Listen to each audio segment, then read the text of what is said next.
नमस्कार, प्रणाम।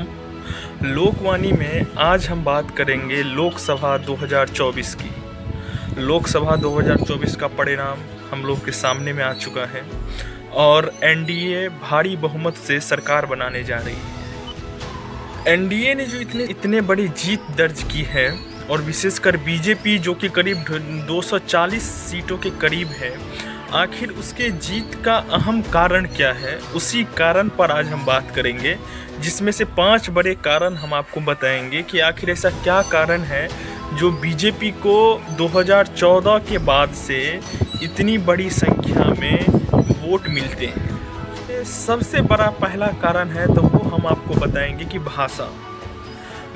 आपको यह बात कई लोगों के मुंह से सुनने को मिली होंगी कि नरेंद्र मोदी से अच्छा वक्ता कोई नहीं। इसमें सबसे बड़ा योगदान है तो किसी का, तो वो है भाषा का।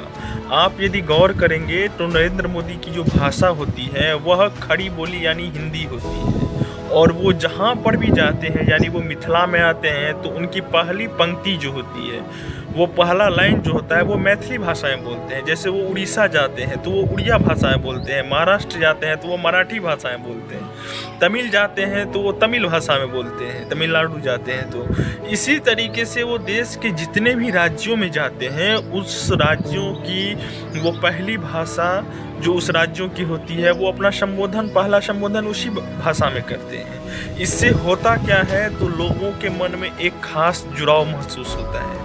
यह बात आप अन्य नेताओं में नहीं देखते होंगे। यही कारण है कि नरेंद्र मोदी की जीत की जो सबसे बड़ी विशेषता है और सबसे बड़ा कारण है, उसमें से यदि हम पहला बड़ा कारण देखेंगे तो वो है भाषा। दूसरी हम बात करें भाषा के मामले में तो हिंदी है।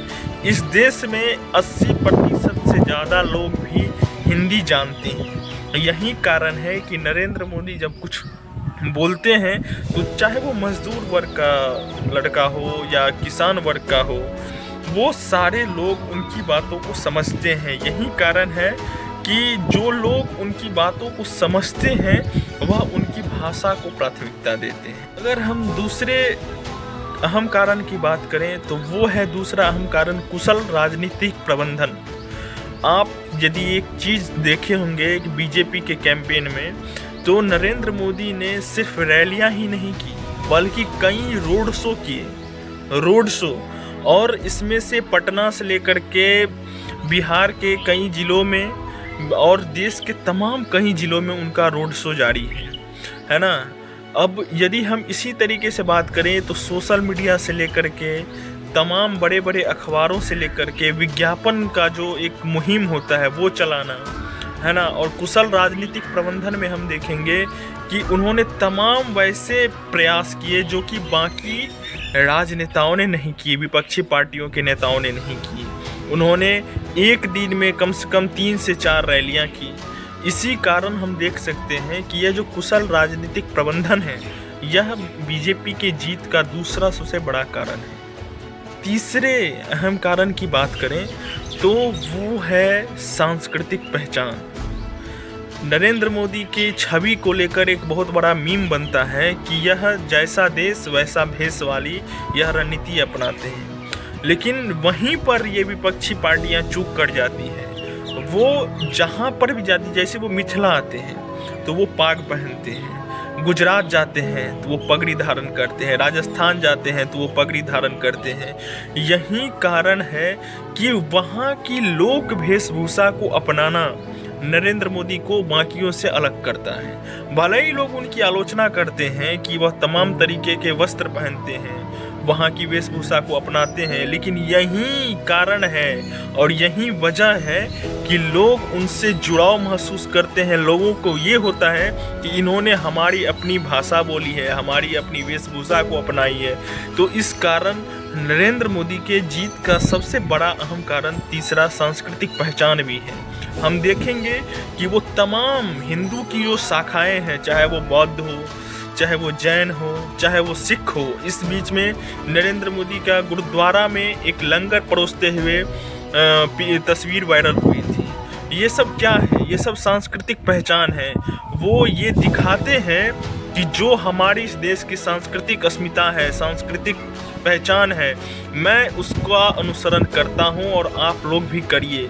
हम लोग एक दूसरे से अलग नहीं हैं। अगर हम सांस्कृतिक पहचान की बात करें तो चाहे वो त्रिपुंड लगाना हो, चाहे वो फिर भस्मारती करना, चाहे वो परिक्रमा करना हो, चाहे वो रुद्राभिषेक करना, चाहे वो भगवा वस्त्र पहनना हो, चाहे वो लंगर परोसना, नरेंद्र मोदी को ये सब करते वक्त तनिक भी संकोच नहीं होता है। यही कारण है उन्होंने राजनीति में अब धर्म को केंद्र में लाकर खड़ा कर दिया है। इससे पहले 90 के दशक में और 90 के दशक से लेकर के 2014 से पहले तक जाति राजनीति के केंद्र में थी, लेकिन नरेंद्र मोदी के आने के बाद उन्होंने धर्म को एक सांस्कृतिक पहचान के तौर पर राजनीति से जोड़ दिया। और यही कारण है कि आज के समय में हम नरेंद्र मोदी की छवि को एक धार्मिक और सांस्कृतिक नेता के तौर पर देखते हैं और एक विशेष धर्म समुदाय के लोगों के मन में उनके प्रति एक आदर्श का भाव उत्पन्न होता है। और यही भाव बीजेपी को हर चुनाव में फ़ायदा पहुंचाती है। वह तमाम मंदिरों का भ्रमण करते हैं, सिर्फ इसलिए नहीं कि वो राजनीतिक दृष्टिकोण से है, उनका अपना एक उन लोगों का, वो लोग दक्षिणपंथी विचारधारा के व्यक्ति हैं बीजेपी, और इसी कारण ये लोग धार्मिक अनुष्ठानों को महत्व देते हैं। यही कारण है कि यह जो पहचान है, यह जो नरेंद्र मोदी की विशेषता है, वह उनको बाकियों से अलग बनाती है। इस बीच में हम देखते हैं जैन का एक बहुत बड़ा जो सम्मेलन हुआ था गुजरात में, उसमें उन्होंने भाग लिया था। वो बौद्ध की मूर्ति पर माल्यार्पण करते हैं। यही कारण है कि नरेंद्र मोदी सांस्कृतिक पहचान को विशेष महत्व देते हैं। चौथे सबसे अहम कारण की बात करें तो वो है राष्ट्रीयता। नरेंद्र मोदी और बीजेपी के आने के बाद से लोग बोलते हैं कि अंध राष्ट्रवाद का दौर, उग्र राष्ट्रवाद का दौर, उग्र हिंदुत्व का दौर अपने चरम पर है। लेकिन यह एक बहुत बड़ा कारण है कि अगर कोई भारत माता की जय बोलता है तो हम उसको बीजेपी का समझते हैं। हमने उसको भारत माता की जय के नारे को बीजेपी के संबोधन से जोड़ दिया है। यह कितनी बड़ी बात है कि एक विशेष पार्टी की पहचान राष्ट्रीयता से होने लगी है। अगर कोई जय श्री राम का नारा बोलता है तो हम उसे बीजेपी का समझ लेते हैं। यह कितनी बड़ी बात है कि एक जय श्री राम के नारे को हम बीजेपी के पार्टी से जोड़ देते हैं। यही कारण है कि राष्ट्र और धर्म, इन दोनों को बीजेपी ने एक कर दिया है। और यही कारण है कि आज के समय में अगर कोई श्री राम का नाम ले, अगर कोई भारत माता का नाम ले, तो हम उसे सीधे भाजपाई समझ लेते हैं। और यही नरेंद्र मोदी की ताकत बन चुकी है। और ये ताकत एक राष्ट्रीयता के पहचान के तौर पर उभरी है, जो कि बीजेपी को चुनाव में बहुत ज़्यादा फायदा पहुंचाती है। हम पांचवें अहम कारण की बात करें तो पांचवें अहम कारण की बात है वो है वैचारिक आत्मनिर्भरता। हम बीजेपी की विचारधारा को यदि करीब से जानने की कोशिश करें तो ये लोग घोर दक्षिणपंथी हैं। और हम आप एक चीज़ गौर करते हैं तो हम ये देखते हैं कि बीजेपी के जो घटक दल हैं, इनके जो सहयोगी दल हैं, इनमें कोई परिवर्तन नहीं होता है। ये नहीं होता है कि हम किसी को हराने के लिए 21 या 22 दल एक साथ आ जाएं।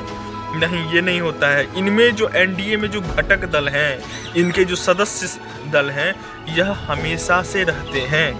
यह लोग किसी को भी अपने वैचारिक, जिनसे इनका वैचारिक सहमति नहीं होती है इन लोगों से, ये लोग अपने उसको घटक दल में शामिल नहीं करते हैं। ये बीजेपी को शुरुआत के जो चुनावी इन लोगों का था 1970-80 के दशक में, इन लोगों को इन्होंने भारी नुकसान पहुंचाया। लेकिन अब यह बीजेपी की भारी मजबूती बन चुकी है कि जो इनका घटक दल है और जिनसे इन लोगों की वैचारिक सहमति है, ये लोग उन्हीं को अपने साथ रखते हैं। यह नहीं कि इन लोग, जिन घटक दल से इन लोगों का वैचारिक सहमति नहीं होती है, इनको ये लोग शामिल नहीं करते हैं। और यह बीजेपी की एक बहुत बड़ी मजबूती है। और यह पांचवा सबसे बड़ा कारण है कि बीजेपी हर चुनाव में अच्छा परफॉर्मेंस करती है।